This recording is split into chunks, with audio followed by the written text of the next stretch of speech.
So Digital Foundry was doing a breakdown on their channel today about next-gen 120 hertz or 120 frames per second gaming, covering the PlayStation 5, Xbox Series X, HDMI 2.1 displays. They really covered the gamut of what to expect and what we can expect to see. And a lot of it was very interesting because of what they were actually able to cover from the PlayStation 5. Xbox Series X is going to be able to take advantage of a lot of this stuff as well. But I really thought it broke down a lot of the myths and a lot of the different types of things and beliefs that people have as to the PlayStation 5 and what it can and cannot do. And I think that this is going to be a very enlightening video and something that's going to be very educational, because I sat there and watched the whole thing, watched it twice, and kind of pondered on some of it. And then I was like, you know what, I'm going to do a video about it because I think I can explain it pretty well to my followers and subscribers in a very interesting way. So I want to get started. Hey, what's up, everybody? Crapgamer here with Crapgamer Reviews, back with another video. Thank you guys so much for checking it out. I really do appreciate it.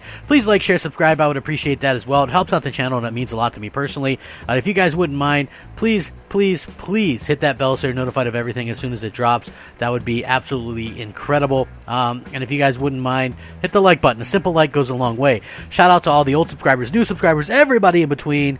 You guys are fantastic. You're amazing. Thank you so much for following me. Thank you so much for continuing to support my channel. It means a lot to me. So, with that being said, this is unscripted. I am Crapgamer. This is Crapgamer Reviews. Everything's off the cuff, my own personal ideas and opinions mixed in with the news and things like that, hopefully in a good, fun way.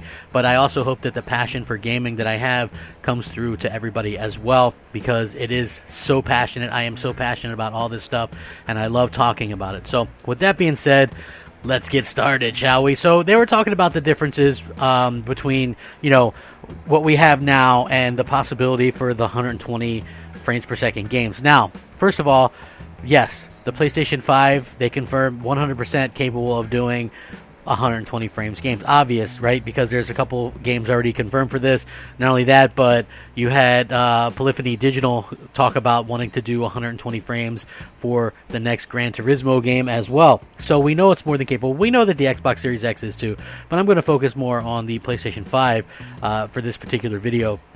There's been more 120 hertz games announced on the Xbox Series X, obviously, but again, you have to keep in mind some of these are the older games from last generation and things like this. But what's very interesting is because they kind of touch on the ability of the PlayStation 5 to, say, run games at 120 frames, and even talk about how one of the bigger assets to being able to accomplish this will be to run, last gen games and things like that at a higher frame rate. And one of the things that they talked about was like The Last of Us, right? Being able to run The Last of Us at 120 frames per second because they have a 60 frames mode. So anything that's on the PlayStation 5 right now that's at 60 frames could potentially be put on the PlayStation PlayStation 4 at 60 frames could potentially be put onto the PlayStation 5 and be updated to run at 120 frames, just like what Microsoft is doing with like Gears 5 and things like that, and Ori, where they have those games that are running 60 frames, and boom, you can double them. Now, see, you can also, they mentioned Halo Infinite, which I think was a good discussion as well, because if you look at Halo 5's multiplayer that runs at 60, and then you can double that, and again, if you think about it, you got so much more power in an Xbox Series X than an Xbox One X, but at the same time, you also have a situation where the graphics don't look as good as what we had on the last Halo, so they're going to have worse graphics, but higher frame rate as well, which is going to be very important for a lot of people. But I thought it was really fascinating talking about the key points and things like that, where it's possible that you could have a lot of these games that people don't think can possibly run it at 60 frames even, are going to be able to run at the 60 frames, and I think that that's going to be a key point of people sort of buying into next generation, because a lot of people obviously want a console that's going to be capable of doing this stuff, but you also have to keep in mind that Sony's in a little bit better spot because they also have their TV division, which have recently launched their ready for PlayStation TVs that are going to have and support HDMI 2.1, because let's face it, if you're a console gamer, you probably right now have a TV that isn't going to support 120 hertz gaming, and to ask people to upgrade, hey, you got to spend $500+ for a console. If you're getting both, it's $1,100, and then if you want to get a TV that's capable of doing this in the 4K and 120, you're talking thousands and thousands thousands of dollars, and not everybody can do that. So that's, basically they're confirming, that there's not a whole lot of demand, and really the demand is what kind of drives this kind of stuff. So what are we going to see? Well, again, it comes down to the demand and how many games we're going to be able to see it. So stuff like this actually gives me a lot of hope that stuff like Horizon Zero Dawn, which ran at 30 frames, could possibly run, have a 60 frames mode. Like, we already know that Spider-Man Miles Morales is getting a bump, and it's going to go from 30 to 60 on the PS5, and I think most people are going to be more than happy with that, and the reason why I think that is because 60 is much more in line with what we're able to, they're going to be able to sort of go out there and go, hey, this is what I really want. 60 is fine. I get it that some people are like pretty obsessed with, higher frame rate, and there's PC for that, because I notice, if you're a PC gamer, you're probably fine with, a 1440p monitor with like 120 or more than that refresh rate, and I think that that's fine, but I don't think that's a super thing for consoles just yet, especially, like I said, given the fact that there's PCs and things like that they can do that, and consoles aren't traditionally the ones that the ones that are able to do that. So hopefully we do continue to see more and more games that can take full advantage of it. So the easiest way that they kind of describe it is, if it's 60 this gen, it can go to 120. If it's 30 this gen, it can go to 60, which really kind of reiterates that a lot of people that were guessing that Ratchet and Clank wouldn't be 60, they're going to probably most likely have a 60 mode, and I think that that's much more important than 120. Like, I really think you have to dumb down graphics a lot and fidelity a lot, and that's even what they cover in this video, which of course I'm going to link in the description. But to be able to do that, you really have to kind of dumb down what you're doing, and I really don't want to see that. I want to see great looking games that also run smooth, and I think 60 is like the sort of sweet spot for that.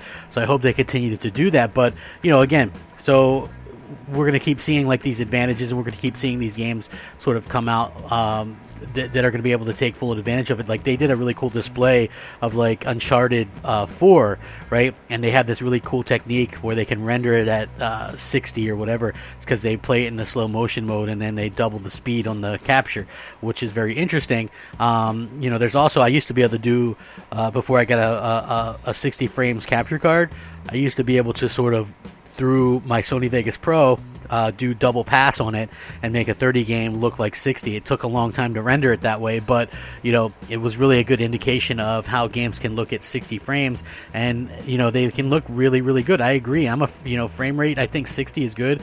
I think maybe the whole 120 thing might be jumping the gun a little bit. I don't have a TV that can support 120 hertz right now, so realistically it doesn't do me much good. I get that it's kind of bragging rights or whatever, but at the end of the day, I don't think that it's something that a lot of people could realistically take advantage of outside of like certain PC gamers and things like that. So but it was a very enlightening sort of article or video, excuse me, and it just goes to show you that the main point of view that I was kind of trying to get out of it was that the PS5 is fully capable, and so is the Series X. I'm not taking anything away from that, but a lot of people sort of ran with the idea that the Series X was so much more powerful and the only one that could do 120 hertz and all this kind of stuff, and it's just obviously that's just not the case. And I feel like Sony kind of gets a bad rap for possibly for possibly not being able to keep up with the Series X or whatever. But again, I absolutely love what they're doing. I think they've done a fantastic job with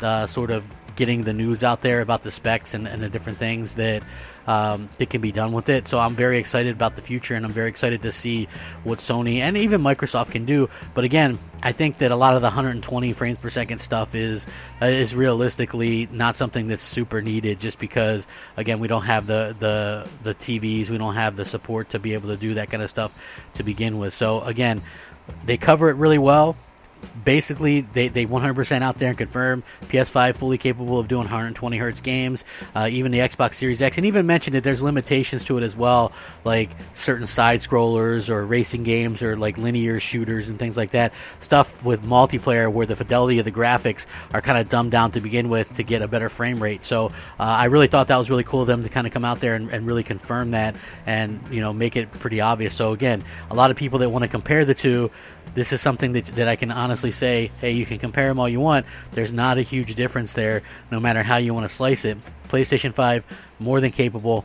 this kind of confirms it as well. I can't wait till we get the official breakdowns of this thing, because then we're going to see all along that there's not a huge difference and that Sony really went that extra mile to get a console that's well-rounded. But again, expect a lot more 60 frames, but they also say, due to people mostly having 60 hertz TVs, to expect a lot of 30 and 60 to be the more normal than the 120. Interesting stuff. I would love your all thoughts and opinions on it, though, down below. Let me know. I really appreciate it. Hopefully you guys all stay safe, happy, and healthy. Thank you for spending time with me and enjoying one of my videos. Please like, share, subscribe. Have a fantastic day. Rack 'em up. Game on, my friends. Game on. Crapgamer out. Unscripted.